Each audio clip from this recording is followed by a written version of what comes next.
গভীর জঙ্গলের নিস্তব্ধতার মাঝে একা একা খাবার খুঁজছিল এক মা হনুমান। হঠাৎই সে শুনতে পেল একটা দুর্বল কণ্ঠ, সাহায্যের আর্তনাদ। ঝোপের ভেতর গিয়ে সে দেখল একজন অ্যাডভেঞ্চার অনুসন্ধানী মেয়ে ক্লান্ত হয়ে পড়ে আছে। মা হনুমানটা একটু থমকে গেল, কিন্তু মেয়েটার অসহায় চোখ তার মন গলিয়ে দিল। ধীরে ধীরে সে মেয়েটার কাছে এগিয়ে গেল, তাকে নিরাপদ জায়গায় নিয়ে গেল। দিন যেতে লাগল। মা হনুমানটা নিজের সন্তানের মতোই মেয়েটার যত্ন নিতে লাগল।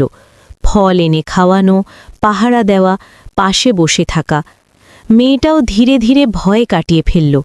দুজনের মাঝে গড়ে উঠল এক অদ্ভুত বন্ধন। কিন্তু একদিন কিছু মানুষ সেই মেয়েটাকে খুঁজতে খুঁজতে সেখানে পৌঁছল। তারা মেয়েটাকে ফিরে পেল, আনন্দে ভরে উঠল চারপাশ। আর মা হনুমানটা চুপচাপ দাঁড়িয়ে রইল। মেয়েটা চলে যাওয়ার আগে একবার পেছনে তাকাল। মা হনুমানটা শুধু তাকিয়েই রইল।